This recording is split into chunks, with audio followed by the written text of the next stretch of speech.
Bonjour à tous. Du coup, pendant cette petite heure, on va vous on va vous faire un rec sur une solution qu'on a mise en place chez Intermutual Assistance autour de la qualification et de la classification automatique d'email, une solution qui mêle à la fois du cloud et de l'intelligence artificielle. Pour ma part, je suis Yann Carbone, je suis lead data scientist chez Valoe, qui intervient chez Intermutual Assistance. J'interviens depuis 2 ans en tant que référent technique sur toute la partie data et je suis accompagné de Jean-Emmanuel et Maxime. Jean-Emmanuel, tu peux te Donc, présenter. Jean-Emmanuel Cuillac, je suis responsable de la direction qui s'occupe de la data au sein du groupe Intermutuel Assistance. Et donc, moi, je suis Maxime Villéger, je suis ce qu'on appelle un Cloud Solution Architect et j'accompagne Emma sur tous les travaux autour du cloud. Et donc, je les ai accompagnés sur ce magnifique projet que Yann va vous présenter. Merci. Pour commencer, on va vous présenter le groupe PIMA par Jean-Emmanuel. Donc, je vais prendre un petit peu quelques minutes d'abord en introduction pour présenter un petit peu le groupe IMA, le contexte et ce qui nous a emmené à traiter ce sujet sur les mails. Donc le groupe IMA, Intermutuel Assistance, c'est avant tout un groupe d'assistance qui vient en complément des activités d'assurance de l'ensemble des actionnaires du groupe IMA, donc des actionnaires à la fois français, à la fois européens et pan-européens jusqu'au Maroc. Donc l'objectif d'IMA est bien de massifier une activité d'assistance pour le compte de son actionnaire en marque blanche. Donc, on intervient quasiment jamais sous la marque IMA, mais systématiquement sous la marque et en nom de l'assureur, de l'actionnaire ou de la mutuelle santé pour laquelle on peut œuvrer. Voilà. Et donc, c'est une présence monde entier, puisqu'IMA est présent à travers 8 pays, 13 entités, mais une intervention unique pour le compte de l'actionnaire sur l'ensemble de la planète. Voilà pour l'actionnariat. Quelques éléments clés qui nous emmèneront justement vers les mails. Il faut savoir que l'assistance, c'est une personne assistée toutes les 10 secondes en 2019. Voilà, donc ça fait à peu près 45 millions de personnes dans le monde qui bénéficient des services d'IMA sur une année et avec un peu plus de 3 millions de dossiers traités par an. Dossiers essentiellement traités par le canal téléphonique à l'ouverture ou de plus en plus par des canaux digitaux. Voilà, et un réseau très important avec lequel on échange très régulièrement de 55 000 prestataires dans le monde, et on reviendra sur le slide suivant sur justement les typologies d'assistance sur lesquelles on peut intervenir. Voilà. Sur justement nos savoir-faire et où est-ce qu'on intervient au sein du groupe IMA, 4 grands domaines d'intervention qui nécessitent des échanges permanents avec à la fois les bénéficiaires et à la fois nos prestataires d'assistance, l'automobile et le déplacement. Le cas standard de la panne sur le bord de la route qui nécessite l'intervention d'une dépanneuse, d'un remorqueur, l'envoi sur un garage, un véhicule de location, un taxi, un retour à domicile. Voilà, donc vraiment de la prestation d'assistance automobile assez traditionnelle qui va nécessiter un certain nombre d'échanges que tout un chacun peut avoir entre son assisteur, son assureur et les éléments de dépannage de son véhicule. Deuxième secteur d'activité, l'habitat, sur lequel on peut intervenir soit sur de l'urgence, soit hors urgence. Donc là, cette fois-ci, on est sur le cas de la clé cassée dans la serrure, la clé oubliée, on fait intervenir un serrurier. Donc là, on est dans une logique d'urgence. Ça se traite après avec l'assureur, ou alors on est sur des logiques non urgentes sur lesquelles on fait mettre une bâche, par exemple, sur un toit en attendant un réparateur, un couvreur qui va venir pour intervenir. Donc là, vous imaginez assez facilement le nombre d'échanges qu'il peut y avoir entre le bénéficiaire et l'assureur. Troisième grand secteur d'activité d'IMA, l'assistance aux personnes. Donc là, on intervient essentiellement sur tout ce qui va être préparation de l'entrée en hospitalisation et de la sortie d'hôpital, la préparation du retour à domicile. IMA va mettre en œuvre des services pour tout ce qui va être accompagnement à la vie quotidienne et à la vie courante. Ça peut être de l'aide aux devoirs, ça peut être de l'aide ménagère, ça peut être de l'aide au jardinage. Ça peut également être simplement du taxi pour aller et venir dans différents parcours de soins post-hospitalisation. par exemple. Donc là, on est plutôt sur des dossiers qui sont assez longs, qui nécessitent beaucoup d'échanges et d'interactions avec les bénéficiaires, notamment des mutuelles santé, et des échanges qui sont nombreux, notamment par mail. Yann y reviendra tout à l'heure. Et le dernier point, qui est un point relation client, donc là, on vient en complément, en relais, on va dire, des assureurs au sein même de leur parcours bénéficiaire, c'est-à-dire qu'on peut être amené à faire de la prise d'appel sortant pour eux, pour éventuellement faire de la relance de devis, pour éventuellement faire de la prise de rendez-vous, ou des choses qui relèvent plutôt du parcours client traditionnel assureur. Voilà, donc là, on a une filiale qui s'appelle Imatech qui est spécialisée dans la relation client sur ces aspects-là. Voilà pour cette petite présentation du groupe. Maintenant, on va focuser sur la partie innovation. IMA, c'est une maison qui a 40 ans en 2021, donc qui a commencé, on va dire, gentiment par l'appel du bénéficiaire sur le bord de la route dans une cabine téléphonique, et qui a vécu toutes les transformations numériques depuis les 40 dernières années, jusqu'à de la digitalisation, de la télématique embarquée, jusqu'à des boutons SOS dans les voitures, de l'e-call, du b-call. Et donc, on se retrouve avec des flux de données, des flux télématiques de plus en plus importants. Ça fait quelques années maintenant qu'il m'a pris conscience que le nombre d'interactions et le nombre de données à sa disposition, à la fois sur les parcours effectués par les bénéficiaires, à la fois sur les données collectées lors de l'assurance ou de l'assistance, étaient des éléments importants. Et on a donc focusé depuis 2-3 ans maintenant sur 4 axes principaux. Et le REX d'aujourd'hui sera sur un de ces 4 axes. Les 4 axes principaux, l'interaction d'IMA entre l'actionnaire, le partenaire, les réseaux et le bénéficiaire. Mieux on connaît la personne qu'on assiste, mieux l'assureur pourra conseiller et rebondir sur cette personne, et mieux le réseau pourra intervenir et effectuer les bons éléments d'assistance. Premier point. Deuxième point, IMA est un groupe en plein développement depuis 40 ans maintenant. Il y a des nouveaux modèles d'affaires, notamment des modèles d'affaires digitaux sur de la plateforme de services, sur des services additionnels qui se développent de plus en plus. Et on voit très bien que les données collectées, ou du moins la façon de les interpréter et de rebondir sur ces données sont des éléments qui peuvent être essentiels dans les nouveaux modèles d'affaires. Et je vais passer le troisième et je vais passer directement au quatrième. Un élément essentiel, c'est les enjeux réglementaires et de data privacy. IMA a une éthique réelle, les actionnaires d'IMA ont une éthique sur laquelle on ne monétise pas les données des bénéficiaires ni des clients du groupe IMA. C'est calé entre les actionnaires et le groupe IMA. Donc c'est à la fois le respect du RGPD, mais qui là est une obligation, mais surtout des vraies valeurs éthiques sur la data privacy des données des bénéficiaires du groupe IMA. Et puis le quatrième point, c'est de l'amélioration de processus opérationnels. Donc là, on se rend compte qu'à la fois les technologies modernes et les éléments de données à disposition au sein du groupe nous permettent de faire de l'amélioration continue de processus. Et typiquement, le cas des mails est en plein dans ce sujet d'amélioration des processus opérationnels. Donc, je vais laisser la parole à Yann, qui maintenant va vous présenter la suite sur les mails. Merci Jean-Emmanuel. Donc pour le sujet du jour, un peu de contexte. Donc, ce dont on va parler aujourd'hui, c'est principalement d'une boîte aux lettres assureur qui, chez IMA, qui reçoit des mails de différentes sources. Donc IMA fait, comme l'a expliqué Jean-Emmanuel, de l'assistance en marque blanche et du coup est en contact naturellement avec plein de types d'acteurs. Principalement des prestataires de services, donc de manière très diverse. Ça peut aller du dépanneur, du taxi, des plombiers, des services de ménage.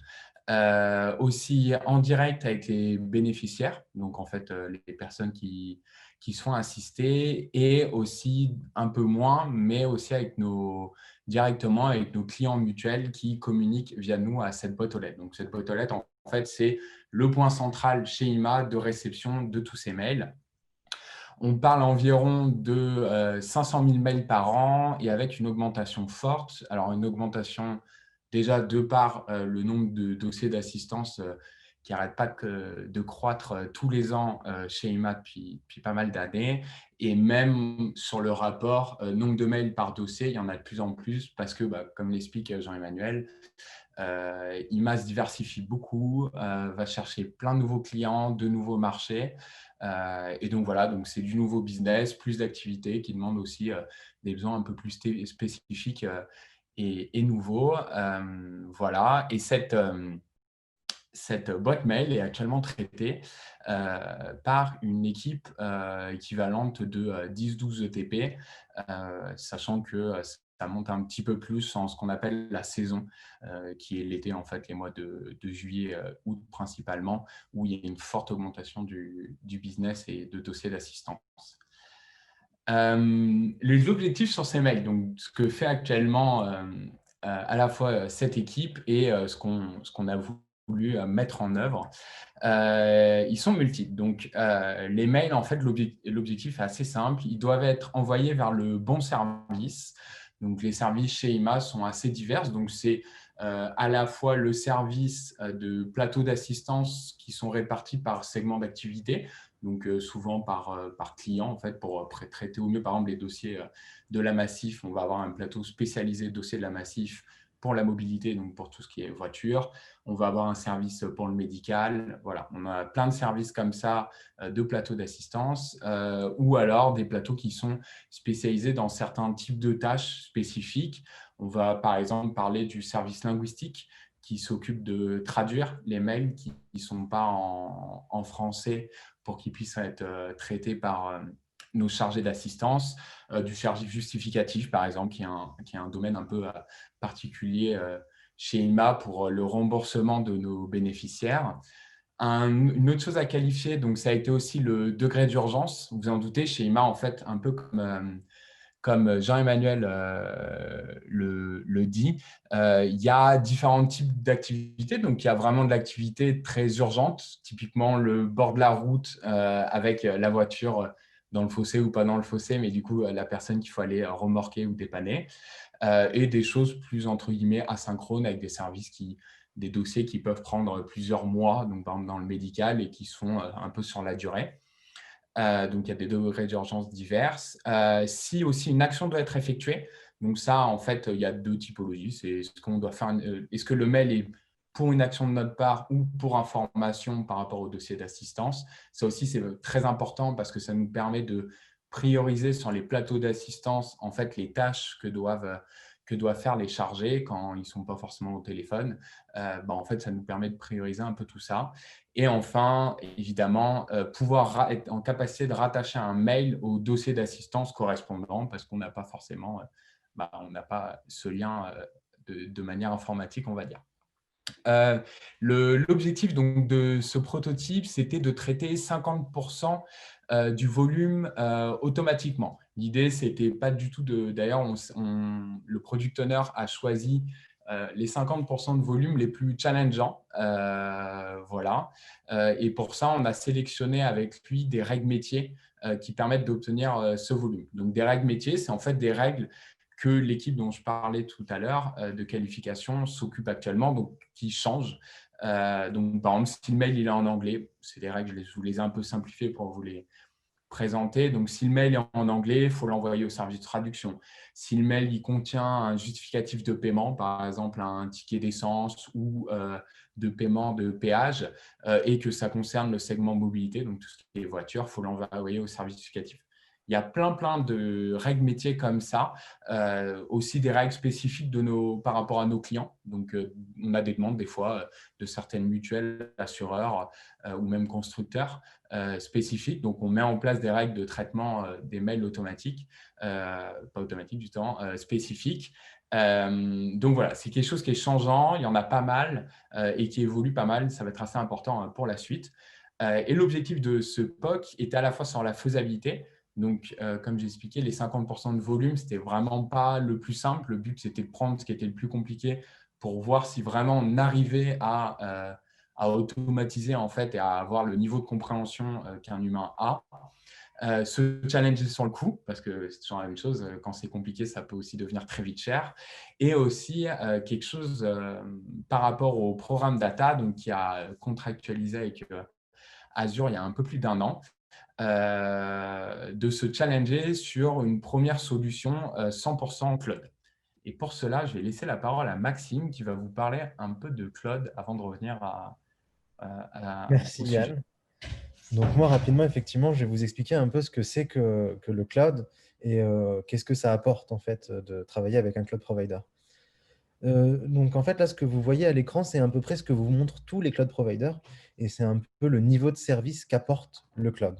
Donc déjà, qu'est-ce que c'est que le niveau de service qu'apporte un cloud? Ça va être une couche d'abstraction sur ce que vous avez l'habitude d'utiliser dans un système d'information à l'ancienne.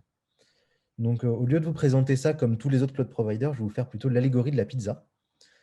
Et donc, vous présentez ça comme une soirée pizza. Donc, le cloud, effectivement, c'est comme une soirée pizza. C'est-à-dire que soit vous faites tout à la maison, et donc vous devez avoir une maison, de l'électricité ou du gaz, en fonction du four que vous utilisez, des ingrédients pour faire une pizza, de la bière, des amis et des sujets de conversation. Et donc ça, en fait, c'est l'équivalent de faire une solution de A à Z sur un système d'information old way, si on peut dire ça comme ça. Ensuite, on va commencer un peu à utiliser le cloud provider ou les cloud providers en faisant ce qu'on appelle de l'infrastructure as a service, du IaaS. C'est-à-dire qu'on va commencer à avoir une couche d'abstraction, mais pas tant que ça. C'est-à-dire que là, vous allez utiliser le four et l'électricité de votre voisin, mais vous allez toujours avoir à faire votre pizza, acheter de la bière, voir des copains et trouver toujours des sujets de conversation. Ensuite, vous allez utiliser ce qu'on appelle le conteneur as a service. Donc là, en plus de voler le four, l'électricité de votre voisin, vous utilisez aussi son feu. Donc là, déjà, votre pizza, elle est un petit peu moins chère, elle est un petit peu mieux, mais c'est toujours vous qui faites la pizza, qui avez de la bière, etc., etc. Donc je pense que vous commencez à voir le thème récurrent. Ensuite, il y a tous les services plateforme as a service. Donc là, on commence à avoir la vraie valeur ajoutée d'un cloud provider et du cloud. C'est-à-dire que vous allez en fait prendre une pizza emportée chez n'importe quel vendeur de pizza. C'est-à-dire que vous ne vous occupez pas de faire la pizza, vous avez juste à vous occuper d'avoir des amis et de la bière, et vous pouvez commencer votre soirée pizza tranquillement. Ensuite, il y a encore un peu plus loin, il y a ce qu'on appelle le function as a service. En fait, là, vous allez au resto, vous commandez absolument tout ce que vous voulez, et vous amenez vos copains au resto. Et enfin, là, il y a le top du top de l'abstraction du cloud, c'est ce qu'on appelle le software as a service. Et là, en fait, tout est déjà prévu. C'est comme si vous alliez dans une soirée qui est déjà organisée. Vous arrivez et vous avez juste à apporter vos sujets de conversation et à parler à toutes les personnes qui sont déjà présentes. Le cloud, c'est ça. C'est toute une offre de services, toute une trachée d'offres de services qui vont aller se loger dans une de ces catégories. Et quand Yann parle d'une solution 100% cloud, c'est une solution qui apporte et qui prend le plus chez un cloud provider. C'est-à-dire que si Yann, tu passes à la slide suivante, ça va être le but d'utiliser le plus de services dans lequel il y a le moins de choses à faire. Et donc d'utiliser le plus de services, soit PaaS, donc aller au restaurant, soit SaaS, juste aller à une soirée avec des amis et de la pizza et de la bière qui est déjà là. Et donc c'est ça, l'abstraction et la transformation digitale des entreprises via les cloud providers et le cloud, c'est d'aller consommer le plus de services clés en main, là où il y a juste à rapporter votre connaissance, votre data, vos données, afin que vous puissiez tirer le meilleur parti des infrastructures qui vous ont fournies. Et c'est ce qu'a fait IMA avec le sujet analyse et traitement de mail, et c'est ce que l'infrastructure et l'architecture que va vous présenter Yann juste maintenant. Exact, merci Maxime. Du coup, ça me permet de faire la transition sur un petit point architecture de la solution qu'on a mis en place. Donc, si on prend le problème à l'origine, donc IMA est sous Office 360, sous Outlook, utilise Teams. Donc, les mails arrivent dans une boîte Outlook. On a ce qu'on appelle donc la solution, une des solutions proposées par Azure, qui s'appelle Azure Logic Apps, qu'on utilise, qui est une solution de tout ce qui est low-code et qui permet de gérer, en fait, c'est elle, la brique principale qui va me permettre de gérer toutes les règles métiers. C'est en fait une solution qui permet de gérer des workflows métiers. C'est une solution plutôt visuelle, on montrera tout à l'heure sur la petite démo. Et en fait, elle va tout simplement se brancher au mail et effectuer un certain nombre d'actions qu'on aura définies pour chaque mail, bien évidemment, qu'on aura reçu. On fait une petite couche logique donc dans Azure Logic Apps pour faciliter l'utilisation de modules techniques. Et ces modules techniques, en fait, on a séparé le sujet en plusieurs fonctionnalités. C'est-à-dire qu'effectivement, il y a plein de règles métiers, mais en fait, de manière sous-jacente, il y a des briques, en fait, des modules, c'est un peu dans la logique de microservices maintenant qui fonctionne bien en IT, unitaires et autonomes, qui permettent de remplir, en fait, c'est un peu comme faire des briques de Lego, qui, en fait, une fois assemblées, permettent de répondre aux règles métiers. Et en fait, du coup, ce qu'on a fait, c'est qu'on a développé différentes API. Donc, c'est une solution technologique qu'on sert dans Azure Functions. Donc, il y a encore une autre solution SaaS de Azure pour permettre de servir des API. Et en fait, chaque fonction remplit juste de manière complètement agnostique en fait, sa fonction, justement, ça porte bien son nom. Par exemple, la détection de langue, on va tout simplement envoyer le mail et ça va répondre quelle est la langue qui pense, à quelle probabilité qui est concernée par le mail. On va essayer de redétecter le dossier, on en parlait avant, aussi par rapport au justificatif, est-ce qu'il y a un justificatif, etc. Voilà, on a développé pas mal de fonctionnalités par rapport à ça, qui sont en fait, il faut vraiment le voir un peu comme des Lego qu'on peut assembler après dans Azure Logic Apps. Et aussi, ce qui est assez important aussi, c'est que du coup, le fait de parler d'API comme ça permet en fait de aussi s'abstraire derrière de la solution technique qu'on veut mettre en place. On n'est pas obligé de tout faire avec Azure et en fait, on utilise assez logiquement la méthode de best of breed. Donc, en fait, en fonction du sujet et de la brique de fonctionnalité qu'on veut développer, on va utiliser en fait un peu l'état de l'art et ce qui nous paraît le plus cohérent. Donc, ça peut être à la fois de l'open source. Donc, par exemple, pour la détection de langue, on a utilisé la librairie open source de FastText avec un modèle pré-entraîné qui marche très, très bien et qui est complètement état de l'art. Pour la détection de dossiers, donc ça, c'est du développement purement spécifique à Intermutual Assistance, qu'on a développé un peu en Python. Voilà. Et on a aussi, dans certains cas, utilisé des solutions SaaS et du coup cloud. Et notamment pour la prédiction de justificatif, on a utilisé Azure Custom Vision pour faire de la détection d'objets et notamment des tickets de paiement. Ce qui est aussi très important en fait dans cette architecture, c'est de se rendre compte qu'il y a une bipolarité entre la gauche et la droite. C'est parce qu'en fait, on est sur deux cycles de vie de la solution qui sont complètement différents. C'est-à-dire qu'on a d'un côté Azure Logic Apps qui va vraiment gérer les règles métiers. Les règles métiers, comme je l'ai dit au départ dans le contexte, c'est vraiment des choses qui ont un cycle de vie assez court, très changeant, sur lesquels les métiers ont besoin d'avoir de la visibilité, on doit pouvoir facilement les changer et elles doivent pouvoir facilement évoluer. Donc voilà, ça, Azure Logic Apps, c'est très très bien pour ça.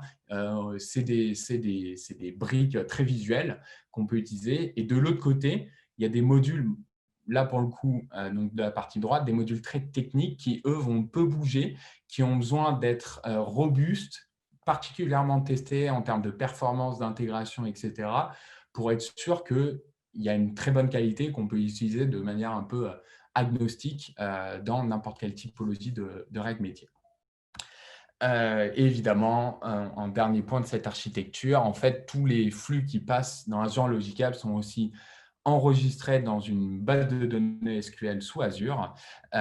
Donc, avec tout ce qui a été effectué, hein, on a tout le niveau de détail autour du mail et on a un reporting en temps réel sous Tableau, qui est la solution de data analyse choisie par Intermutual Assistance, qui est connectée à cette base de données SQL qui nous permet un peu, évidemment, de faire du reporting, de suivre un peu l'activité, de se rendre compte quand il y a des soucis.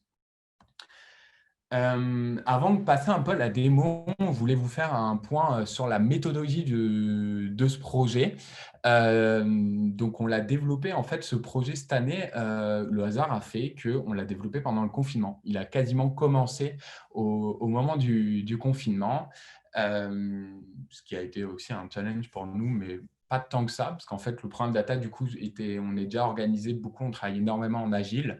Donc, on a Jira chez Intermutual Assistance qui est beaucoup utilisé. Donc, on avait notre backlog qui était géré dans Jira. Et on s'est organisé en sprint de 1 semaine. Et ce qui a été très, très, très important et une énorme clé de succès pour nous et selon les dires aussi du product owner, c'est qu'en fait, on a vraiment intégré complètement le fait que dès la première semaine, en fait, on mettait à disposition une version entre guillemets de production dans les mains du product owner qui pouvait utiliser autant qu'il voulait. Donc, la première semaine, concrètement, ça ne faisait pas grand-chose. C'est-à-dire c'était un Logic Apps qui était connecté au mail et qui faisait de la détection de dossiers, de souvenirs. Et voilà, tout simplement, du coup, dès la première semaine, le product owner avait une boîte mail sur laquelle il pouvait envoyer des mails de tests. On avait une énorme base de tests de mails, on y reviendra. Et voir, OK, est-ce que ça enregistre, ça détecte bien le bon dossier, ça vérifie son existence, etc. Et l'idée, ça a été, comme ça a été une solution très itérative, où on a juste ajouté toutes les semaines des fonctionnalités qu'on a livrées dans cette version de prod. Donc, évidemment, pour avoir ça, on a eu toute une architecture DevOps qui a été mise en place avec des tests d'intégration et de performance automatisée. Donc, intégration comme un peu toute solution IT, évidemment, et de performance très important en IA parce qu'en fait, il y a des modules du coup qui sont vraiment des modèles de machine learning qui ont été entraînés. Et l'idée, c'était, ils peuvent bien évidemment évoluer. On s'est fixé avec le product owner un certain niveau de performance, voilà, notamment pour les seuils, pour essayer de se trouver des bons seuils. Par exemple, je vous parlais de la détection de langue, savoir à partir de combien en fait, l'algorithme était vraiment sûr. Et voilà, l'idée, c'était de s'assurer que malgré l'évolution des modules et du produit, on était toujours sur un niveau de performance stable, voire qui s'améliore. Et aussi toute une partie déploiement continu, évidemment, sinon on ne pourrait pas livrer toutes les semaines sur cette version de prod. Déploiement continu en dev ou en prod. Le résultat aussi, un peu en termes de métriques de chefferie de projet, on va dire, le résultat, ça a été aussi sur à peu près 4 mois de développement, plus de 120 UAT qui ont été validés, qui ont été définis par le product owner, donc ça fait pas mal. On a détecté donc, pendant le développement 31 bugs. On en a résolu une trentaine, toujours. Donc, l'idée, c'est que les bugs, en fait, ce n'est pas à la fin du projet ou autre. C'est que ça se met naturellement dans les sprints. C'est juste une priorisation entre la semaine prochaine, est-ce qu'on préfère avoir ces fonctionnalités ou est-ce qu'on préfère résoudre quelques bugs. Il en reste un, mais justement, on avait vu qu'il a un impact très, très faible en termes de volumétrie. Donc, pour l'instant, il est complètement identifié. On sait comment le résoudre, mais on ne l'a pas résolu. Et à la toute fin aussi, un picking pendant 1 semaine par l'équipe de qualification, en fait, des mails qui existent. On a fait tourner un énorme batch de mails, à peu près 20 000. Du coup, l'équipe de qualification a fait un picking en fait, à la main, voir OK, est-ce que le qualifieur a bien compris un peu toute la solution. Et du coup, la conclusion d'un peu tout ça, et qui est assez donc ça a été aussi les gens de notre product owner, c'est qu'en fait, c'est un produit qui est complètement maîtrisé par les métiers.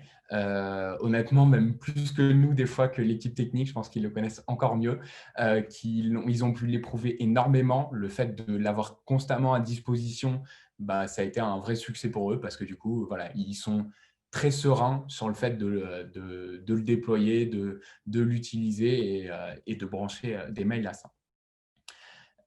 Pour continuer, on va passer une petite phase démo pour vous montrer Logic Apps. Un peu visuellement, je vous disais, bon voilà, c'est un outil un peu visuel et pour vous montrer le Logic Apps qu'on a développé. Donc là, on est dans la partie designer de Logic Apps. Donc, on voit ici, donc au début, Logic Apps fonctionne tout simplement par un trigger. Donc, en fait, voilà, il se branche tout simplement à Outlook et dès qu'il y a un mail qui arrive dans la boîte de réception, on le prend avec ses pièces jointes. Donc, au début, on a une petite partie variable. Et après, l'idée, c'est qu'on va dérouler en fait les appels de modules. Donc, pour aller récupérer des informations, donc augmenter les métadonnées qu'on a sur le mail et on va aller dérouler des règles métiers. Par exemple, comment ça se présente, par exemple, pour l'appel de module langue. Donc, on vérifie au début, donc c'est vraiment des box, voilà, là, on est sur la partie condition. Donc, si cette condition elle est remplie, on va de ce côté. Sinon, on va de l'autre côté. On vérifie. Là, l'idée, c'est de vérifier qu'il n'y a pas de règles qui ont été vérifiées. En fait, toutes les règles sont excluantes. Donc, s'il y en a une qui a déjà été vérifiée, on ne va pas faire appel aux autres. On a bien détecté un dossier. Et aussi, là, du coup, la règle métier voulait qu'on n'ait pas de justificatif. Et dans ce cas-là, on appelle le module de détection de langue qui se présente sous cette forme, qui, en fait, lui demande juste le body du mail et le sujet. Et il retourne une langue.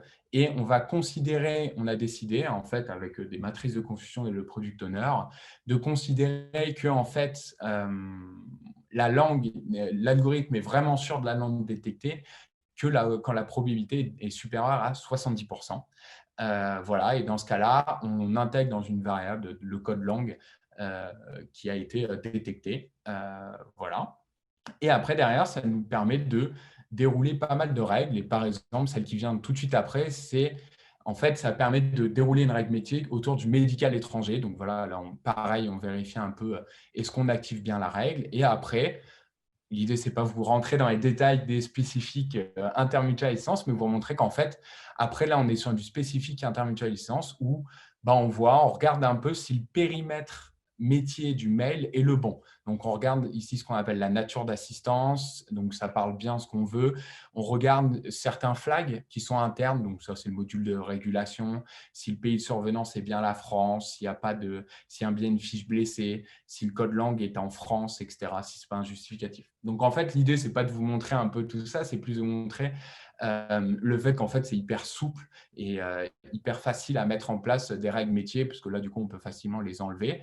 Et du coup, si ça, c'est vérifié, ça veut dire que la règle 3 s'active et on met aussi le niveau d'urgence qu'on veut derrière. En l'occurrence, le médical étranger est rarement et jamais en urgent. Voilà, donc on déroule un peu un enchaînement en fait. Donc c'est vraiment une cascade, une sorte d'arbre de décision de modules et de règles métiers qui sont modélisés dans Azure Logic Apps. À la fin, on enregistre en base en fait tout le résultat, donc dans la base de données SQL, le résultat de tout ce qu'on a détecté. Donc il y a à la fois le mail, ce qui les contient et tout ce qu'on a détecté, le numéro de dossier. Voilà, tout ce que les modules ont pu détecter dessus, ça permet de faire en fait des diagnostics derrière, à la fois pour suivre un peu ce qui se passe en termes de qualification, et aussi on a toute une partie, j'en ai pas parlé avant, dans Tableau sur le suivi des performances des modules d'intelligence artificielle des différents modules. Et pour vous montrer une petite dernière démo sur comment se dire, comment ça se présente. Là, je vais me mettre dans le cas où, OK, je veux créer je veux faire appel à un nouveau module et mettre une nouvelle condition dessus. Comment est-ce que je fais? Donc, on clique pour créer sur une nouvelle step et on va dans la partie tout simplement Custom. Et là, on voit en fait ici tous les modules qui ont été développés, dont je vous parlais avant, qui se présentent tout simplement sous cette forme. Et si on reprend, par exemple, la détection de justificatif, on clique tout simplement dessus. Après, donc là, en fait, c'est pour faire l'appel au module. Il nous demande les paramètres. Là, il nous renseigne les paramètres dont il a besoin. Donc, en l'occurrence, pour ce module, il y a juste besoin des attachments, donc des pièces jointes du mail.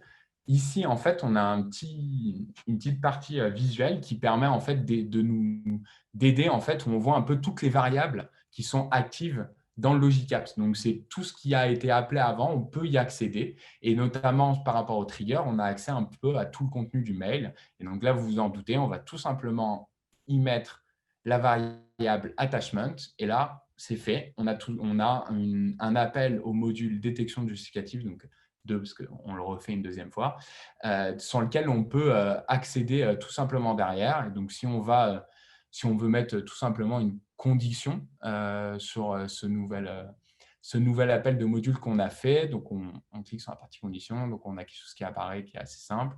Et là, on va un peu descendre et normalement, voilà, on arrive dans la partie détection justificative 2 et on voit qu'en fait, alors ça, c'est la partie brute de la réponse, mais en fait, les deux les deux résultats de ce module, en fait, c'est une probabilité qu'il y ait un ticket de paiement et aussi on a des justificatifs de SNCF qui sont en fait des billets de train. C'est un abus de langage qu'on a fait et sur lequel on peut aller travailler et tout simplement dire, OK, quand il y a un justificatif, il est sûr qu'il y a un ticket de paiement supérieur à 80%, on va tout simplement activer cette condition. Voilà, à peu près pour cette partie démo, l'idée c'était de vous montrer que c'était quelque chose de visuel et de assez souple par rapport aux règles métiers. Je vais passer à la partie bilan économique. Donc, je vous rappelle, pour la partie, c'était un gros objectif pour nous. Donc, on a fait tourner à la fin du développement 15 jours de mails, donc à peu près 20 000 mails qui ont été envoyés en 24 heures. Donc, du coup, ces 20 000 mails, ils ont eu un coût de 94 €, tout compris. Ce qui nous permet de nous projeter sur les 500 000 mails par an sur un budget annuel d'environ 2 400 € et un coût au mail de à peu près un demi-centime par mail. Ce qui est intéressant aussi pour nous et intéressant à noter, c'est que vu qu'on est dans du cloud et pas une solution éditeur, du coup, il n'y a pas d'engagement. Il y a donc à avoir de la part d'Intermutual Assistance. Il n'y a pas de coût upfront et on n'est que sur un modèle de paiement à la consommation. C'est-à-dire concrètement, la solution technique qu'on a mis en place, on ne la paye pas. Si on envoie un mail, on paye. Si on n'envoie pas de mail, on ne paye pas. Donc, ce qui permet en fait, ce qui a été un énorme avantage parce qu'en fait, ça nous permet d'avoir un rapport assez sain par rapport au projet, au ROI du projet et voilà, et par rapport au coût du coup qui est associé. Si ça vaut le coup, on va appeler. En termes de dev, du coup, on est sur 4 mois de dev par une équipe à peu près de 1,4 TP. Un data scientist qui était à temps plein, c'était pas moi, c'était quelqu'un de l'équipe, et à peu près 40% de temps d'un DevOps et d'un spécialiste Azure. Je ne compte pas l'aide qu'on a eue aussi de Maxime, qui, du coup, dans le cadre de l'accompagnement de Microsoft par Azure, on fait des points d'architecture et un peu d'avancement sur le projet en général. Et aussi, du coup, un dernier point sur la répartition des coûts. Donc, à peu près 2 tiers sont sur Azure Logic Apps et 1 tiers sur le Azure Function. Le Logic Apps, en fait, en réalité, il est beaucoup moins cher. Ce qui est inclus dedans, c'est les Cognitive Services. Le vrai coût, en fait, que vous voyez, c'est pour les modules qui utilisent Custom Vision. Voilà. Je crois que Jean-Emmanuel, tu viens prendre la parole pour la partie Next Step. Oui, je vais parler rapidement des prochaines étapes. Donc là, on a fait un premier run en conditions réelles sur des premiers gros volumes, ce qui nous a conforté dans l'intérêt porté pour ce type de solution. C'était une solution qui a été réalisée dans un contexte particulier, ce que disait Yann, par une équipe spécifique. Maintenant, il nous reste à poser tous ces résultats-là au sein de l'architecture et au sein du système d'information d'Intermutual Assistance. Donc là, on attaque une brique d'industrialisation et d'accostage de ces éléments-là au reste du système d'information IMA. Donc forcément, une mise à l'échelle qui prend un petit peu de temps complémentaire. Ça, c'est le premier point. Le deuxième point, c'est que là, on est bien sur une logique d'automatisation d'un processus qui aujourd'hui est réalisé par des équipes humaines. Au sein d'IMA, l'objectif d'IMA n'est pas de remplacer les collaborateurs qui traitaient les mails par une intelligence artificielle, mais bien à la fois d'être capable d'absorber l'augmentation du volume et de traiter un petit peu différemment ces flux en réorientant nos collaborateurs vers des fonctions à plus forte valeur ajoutée que le simple aiguillage de mail. Donc ça veut dire que selon les volumes et les impacts directement issus de ce traitement automatique, on a des questions justement d'organisation, de quelle équipe reste pour traiter le reliquat, qu'est-ce qu'on fait spécifiquement sur le reliquat, comment on traite les faux aiguillages qui pourraient revenir, comment on traite ce qui n'a pas été couvert dans le pourcentage restant, on y reviendra derrière. Donc ça également, c'est un sujet qui fait que l'industrialisation va démarrer chez nous sur 2021. Et il faut bien que ces deux points-là soient parfaitement réglés avant de pouvoir déployer totalement la solution au sein du groupe, puisque l'un n'ira pas sans l'autre. Deuxième point sur le périmètre, ce que disait Yann en préambule, c'est que le premier objectif fixé par le product owner, c'était 50% de l'existant. Pas forcément les 50% les plus faciles, mais le premier cap était à 50%. L'intérêt de la solution grandit avec le pourcentage. La question est de se dire, est-ce qu'on ne passerait pas à 85% en ajoutant des règles métiers, donc en ajoutant des modules complémentaires qui nous permettraient d'augmenter ce taux d'aiguillage en le maximisant à 85%. Donc ça, c'est des choses qu'on va être amené à étudier et à faire sur 2021. Et le deuxième point, c'est un petit peu le reflet de ce que vous a montré Yann dans la démo. C'est que tout le travail réalisé a été réalisé par petites briques de Lego avec plein de modules qui s'assemblent. L'objectif de ces modules, c'est de se dire peut-être que la détection de langue que j'ai utilisée pour la boîte mail, elle peut être utile pour les filiales étrangères qui traitent eux aussi des dossiers dans différentes langues. Peut-être que la logique d'aiguillage des réparateurs que je pourrais avoir, elle s'utiliserait en habitation. Voilà, donc là, on est vraiment dans une logique d'utilisation par d'autres filiales du groupe IMA en maximisant systématiquement le potentiel de réutilisation de chacun des modules utilisés, puisqu'on connaît à la fois ce qu'on a mis dedans, on connaît son coût, on connaît sa performance, et on sait dans quel cas il réagit bien et dans quel cas il est plus faible sur la réaction. Donc, c'est tout l'intérêt de se dire, si je le mets à l'échelle dans un autre cas d'usage, est-ce que ce module reste intéressant et peut-être déployer et compléter d'autres modules dans des cas d'usage un petit peu différents. Voilà, donc on a monté un certain nombre de briques réutilisables. On va les mettre à l'échelle, les intégrer dans le reste du système d'information d'IMA qui, comme toute entreprise de 40 ans maintenant, est forcément un système d'information complexe et en prenant en compte les impacts notamment sur les organisations et sur les collaborateurs du groupe. Voilà pour ces next steps et Yann va faire un petit retour sur les feedbacks différents au niveau de l'organisation et de la valeur ajoutée. C'est ça, merci Jean-Emmanuel. Donc ça, c'est un petit retour de feedback que je voulais faire, entre guillemets, en tant que référent technique. C'est des choses que je me force à faire. On en a 3 parties. Donc, sur vraiment le projet, ce qui est un peu les takeaways. Donc déjà, l'organisation itérative, elle a été primordiale. De toute façon, on s'en rendait bien compte dans la data depuis un bon moment avec le côté assez expérimental autour de la data science. Voilà, mais du coup, primordial déjà parce que ça permet de prouver la faisabilité, parce que quand on ne connaît pas forcément la faisabilité, ça permet en fait, d'éclairer les choses. Ça a permis beaucoup aux métiers et aux product owners de gagner en maturité sur le sujet de l'intelligence artificielle. Ce n'est pas quelque chose d'anodin, hein. On parle de machine learning, d'algorithmes supervisés, de réutilisabilité de certains modèles open source, etc. Donc, c'est quelque chose que maintenant qui est complètement intégré. Et aussi, surtout, la partie maîtrise du produit, j'y reviens, mais le fait d'avoir un produit dans les mains qui peut tester, entre guillemets, autant qu'il veut, autant qu'il veut, ça a été clé pour le product owner en termes de retour. Un retour sur l'impact dans l'équipe data de Azure. Donc, Azure, un retour qu'on s'est fait, c'est que ça permet évidemment d'avoir des solutions abordables. Ça a été quand même le gros point fort de ce projet, et avec aussi un modèle à la consommation, ce qui est très intéressant.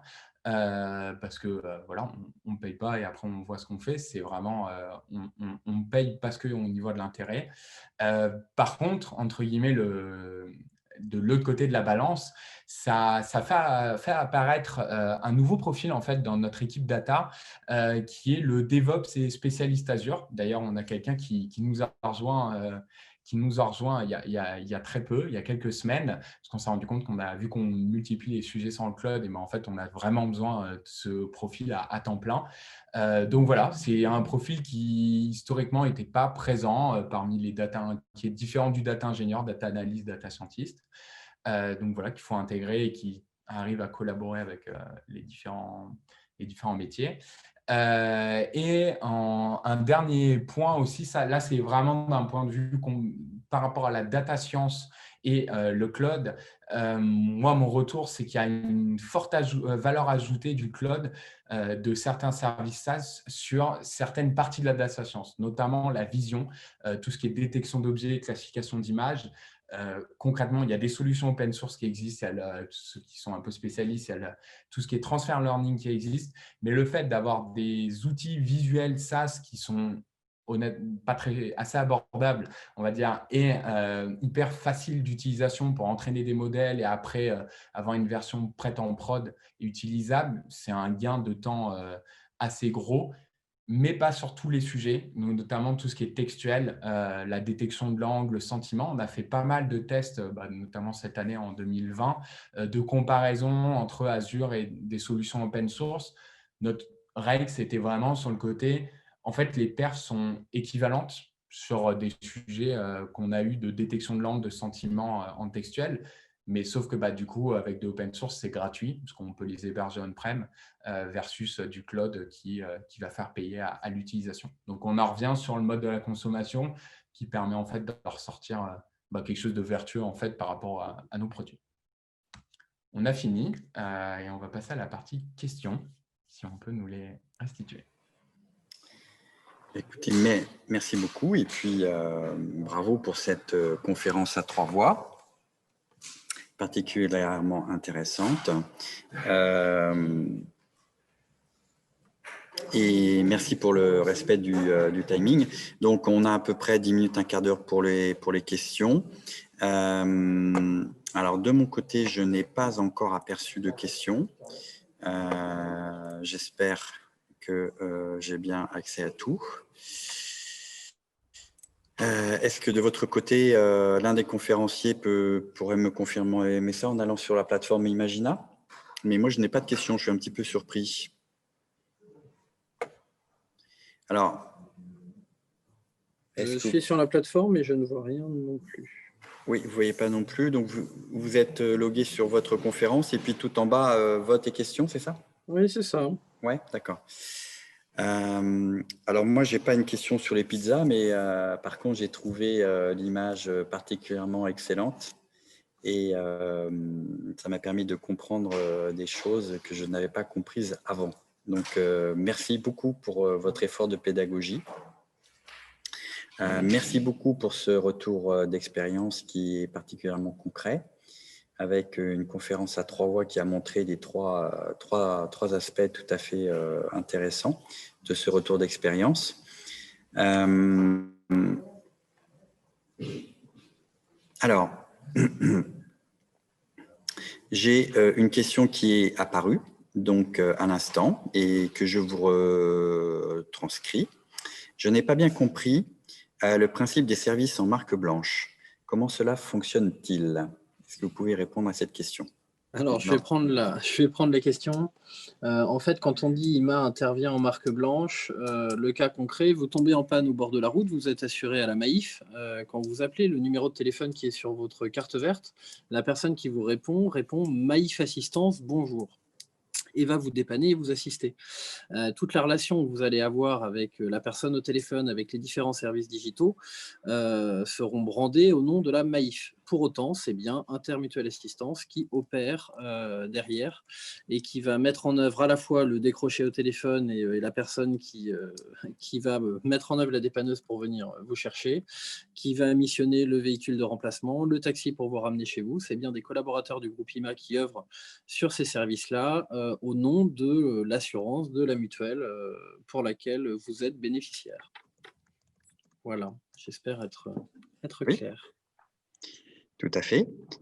Et la seconde question, il y en a même plusieurs qui viennent d'arriver. Alors, Yann Belbéoc vous félicite d'abord pour votre présentation très claire et vous demande, après les mails, quelle sera votre prochaine cible?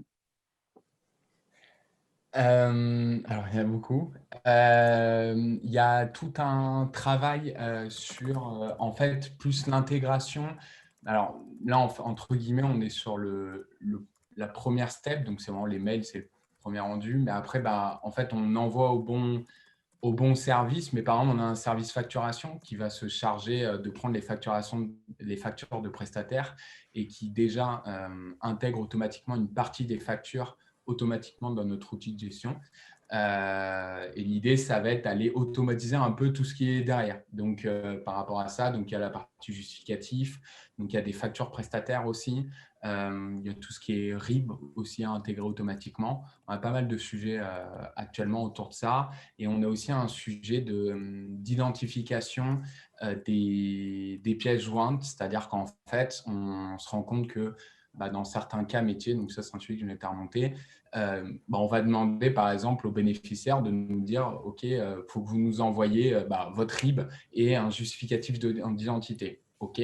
Et après, c'est à partir du moment où on reçoit ces deux choses qu'on a une action à faire, nous, de notre côté. L'idée, c'est de pouvoir, quand on rattache le mail automatiquement au dossier d'assistance, de pouvoir aussi flaguer chaque pièce jointe par typologie et du coup, automatiquement se dire « Ok, quand on a reçu la pièce d'identité, enfin la pièce d'identité, c'est ça, et le RIB, donc qui sont associés au dossier, on sait qu'on peut déclencher automatiquement une action sur les plateaux. » Voilà, il y a pas mal de sujets en fait derrière. On a commencé là vraiment, on en est au départ. Donc, outre le fait d'augmenter le périmètre via les 85%, les filiales, en fait, il y a tout ce qu'on en fait encore plus derrière et avec toutes les spécificités, vous en doutez, de un peu tous les segments d'activité parce qu'on ne fait pas du tout les mêmes choses côté médical, habitation ou mobilité. Merci. Alors, vous avez les félicitations de David Florio qui écrit « Très impressionnant et inspirant pour nos projets. Bravo Yann et toute l'équipe. » Voilà. Une autre question. Quelle est la plage du service humain et automatisation 7 jours sur 7, 24 heures sur 24, point d'interrogation. Donc, quelle est votre plage de service? Ou je le prends? Je vais le prendre. Donc en fait, ça dépend de la nature, à la fois des éléments transmis, du domaine, on va dire, du domaine d'assistance concerné. Deux exemples. Tout ce qui va être dépannage, urgence. Ce que disait Yann, c'est du 7-7, 24 sur 24. Et dans ce cadre-là, première chose, on vous sort de l'urgence. Donc ça veut dire que la personne intervient et on vous met à l'abri, entre guillemets. En parallèle, on va vous demander parfois d'envoyer un justificatif, d'envoyer un document. Donc, ce document, vous l'enverrez dans le temps qui est le vôtre. Donc, vous pouvez l'envoyer 2 jours de nuit à l'issue de votre sinistre, 24 heures sur 24. Mais par contre, on est bien dans le temps d'un dossier d'urgence. Deuxième chose, là, on est plutôt sur l'assistance à domicile traditionnelle, on va dire. Et là, dans le cadre de l'assistance à domicile traditionnelle, entrée et sortie d'hospitalisation, on est plus proche, on va dire, d'horaire administratif. On est sur du 8h, 20h, samedi, dimanche compris, mais pas 24 sur 7 et la nuit. Et dans ces cas-là, les équipes qui traitent les mails sont plutôt sur des horaires, on va dire, administratifs étendus. Voilà, donc vraiment deux paliers très liés à l'activité. Voilà. Très bien. Une dernière question. Quels outils ont été utilisés pour le pipeline CI/CD, intégration, développement continu? Alors, on est sur la stack de développement interne à IMA. En fait, il y a une bonne équipe à l'architecture et au DevOps chez Intermutual Assistance auprès de l'IT. Donc, c'est principalement GitLab. Donc, avec les CI/CD de GitLab, on a des runners en interne. On a un Nexus pour tout ce qui est repo d'images Docker et Ansible pour la partie déploiement.